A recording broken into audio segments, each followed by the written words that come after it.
জামাতের উত্থান হচ্ছে ইউনূসের কারণে। ৭১-কে মুছে দেওয়ার জন্য ২৪-কে হাইলাইট করেছে। তো সংসদ ভাঙার ৯০ দিনের মধ্যে নির্বাচন দেওয়ার কথা। সেক্ষেত্রে এত দীর্ঘ সময়ে সেটা নির্বাচন দিচ্ছে। যতদিনই হোক সেটা কোনো ইয়ে করে না। সেটার জন্য স্পেশাল কোনো পারমিশনের প্রয়োজন হয় না। জাতীয় নির্বাচনের সঙ্গে তো এর কোনো সম্পর্ক নাই। কিন্তু এটা হচ্ছে এক্সট্রা একটা নির্বাচন এবং আপনি বলতে পারেন যে জাতীয় নির্বাচনের সঙ্গে গিয়েছে বোধহয় এটা ৭০% লোকের সমর্থন দেখাতে গেছে। আপনি যদি অন্যভাবে চিন্তা করেন না, ৭০% লোক আপনি গেছে। কিন্তু কত পার্সেন্ট লোককে আপনি তার মানে এখানে আরো কত পার্সেন্ট ছিল? ৩০% লোক ৩০% বাকি। বাকি আছে। আর কত পার্সেন্ট লোক না এর পক্ষে গেছে? আপনার সেটা জানা আছে?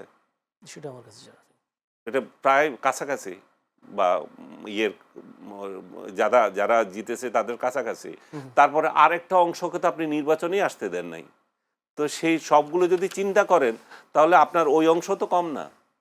তাহলে এরকম একটা বিতর্কিত বিষয় নিয়ে এত তালবাহানা করার তো দরকার নেই। আর আর আপনার যে আপনার হানা যে বিষয়টা বলতেছেন সেটা দিয়ে কি করতে চাচ্ছেন?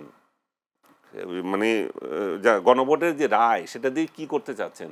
সেটা দিয়ে যা করতে চান আপনি সেটা তো পার্লামেন্টেই অনুমোদন হতে হবে। এই সংসদ সদস্যরাই অনুমোদন করবেন। তো তারা না করলে আপনি কি করবেন? আপনি এখন বলবেন যে জনগণ রায় দিয়েছে। জনগণের বহু রায় তো পার্লামেন্টের কাছে বাতিলও হয়ে যেতে পারে। আর পার্লামেন্টে যারা আছে তারা তো জনগণের প্রতিনিধি হিসাবে আছে। তারা তো আকাশ থেকে আসে নাই। তাদেরকে তো আমরা ভোট দিয়ে পাঠিয়েছি।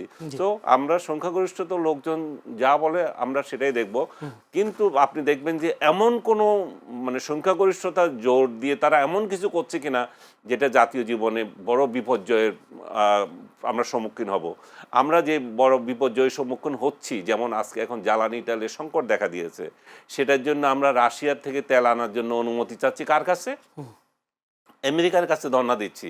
তাহলে আমাদের যে সার্বভৌমত্ব, আমাদের যে অধিকার, সেই জায়গাগুলো যে বিগত সরকার নষ্ট করে দিয়ে গেছে, আপনার তো এই পার্লামেন্টে দাঁড়িয়ে সেগুলো নিয়ে কথা বলবেন যে আমাদের অধিকার নষ্ট করে দিয়ে গেছে, যেগুলো আমাদের সার্বভৌমত্বে হুমকি হয়েছে, সেই সব বাদ দিয়ে বাতিল বিষয়গুলো নিয়ে তো তর্ক করে সময় নষ্ট করার তো কোনো কারণ নাই। দেশের জনগণের অর্থ ব্যয় করার দরকার না ওইখানে বসে বসে। যে বাতিল বিষয় মানে কোনগুলো?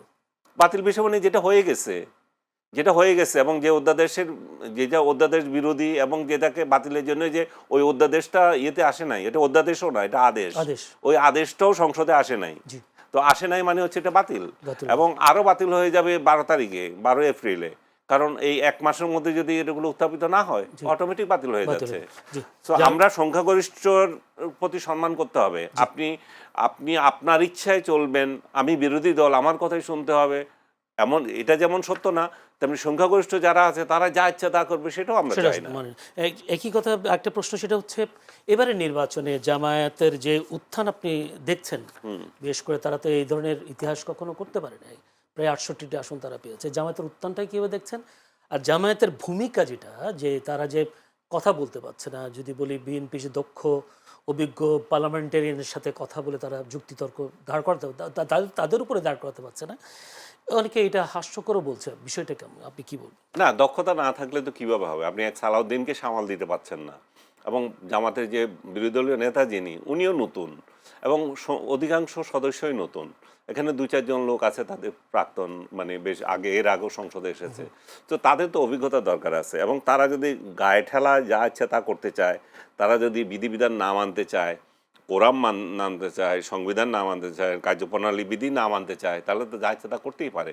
সো তাদের দরকার যে প্রশিক্ষণ নেওয়া এবং বিশেষ করে সংসদীয় আইনে এবং মানে কালচারগুলো শেখা, এবং তারা সেই ক্ষেত্রে দরকার হলে সরকারের টাকা ব্যয় করেও শিখতে পারে। এটাতে কোনো এটাতে ইয়ে না। কিন্তু এটা সত্য যে তারা সরকারি দলের সঙ্গে অনেক অনেক ক্ষেত্রে টিকছে না। এবং সালাউদ্দিন সাহেবের যে অভিজ্ঞতা অর্জন হয়েছে, আমি মনে করি যে আমি ব্যক্তিগতভাবে যেটুকু শুনেছি, উনি যে ইন্ডিয়াতে ছিলেন এই পুরো সময়টা উনি ব্যয় করেছেন পড়াশোনায়। উনি এমনিতেই আইনের ছাত্র। অনেকের আবার গা জ্বালা করে যে এই লোক আইন নিয়ে কথা বলে কেন? উনি তো নিজে আইনের ছাত্রই এবং উনি একজন মানে সনদপ্রাপ্ত আইনজীবী। তো উনি আমলা ছিলেন। তো সংসদ এবং সরকার এই ২ টা নিয়েই তো তার আইন এবং প্রশাসন ২ টা নিয়ে তার হিউজ অভিজ্ঞতা। তো সেই অভিজ্ঞতা নিয়ে কাজে লাগাবেন। আপনারা সেরকম লোকদের আনতে পারেন নাই, পার্লামেন্টে আসে নাই আপনাদের জনগণ। আপনাদের ওই প্রার্থীগুলো হয়তো দু একজন থাকলে তারা ভোট পায় নাই, বা যারা পেয়েছে তারা সেভাবে মুখর হতে পারছে না।